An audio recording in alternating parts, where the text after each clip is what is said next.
Wouldn't it be great for members of your research collaboration to have seamless access to all relevant online data, information, tools and services?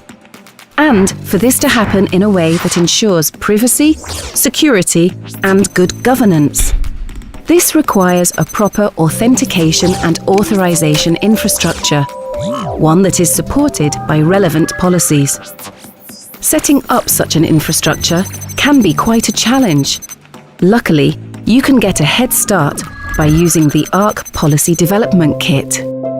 The kit provides introductory information, training materials, template documents, and detailed guidelines on numerous topics. No need to worry about struggling your way through the policy web. This Policy Development Kit is ready for use.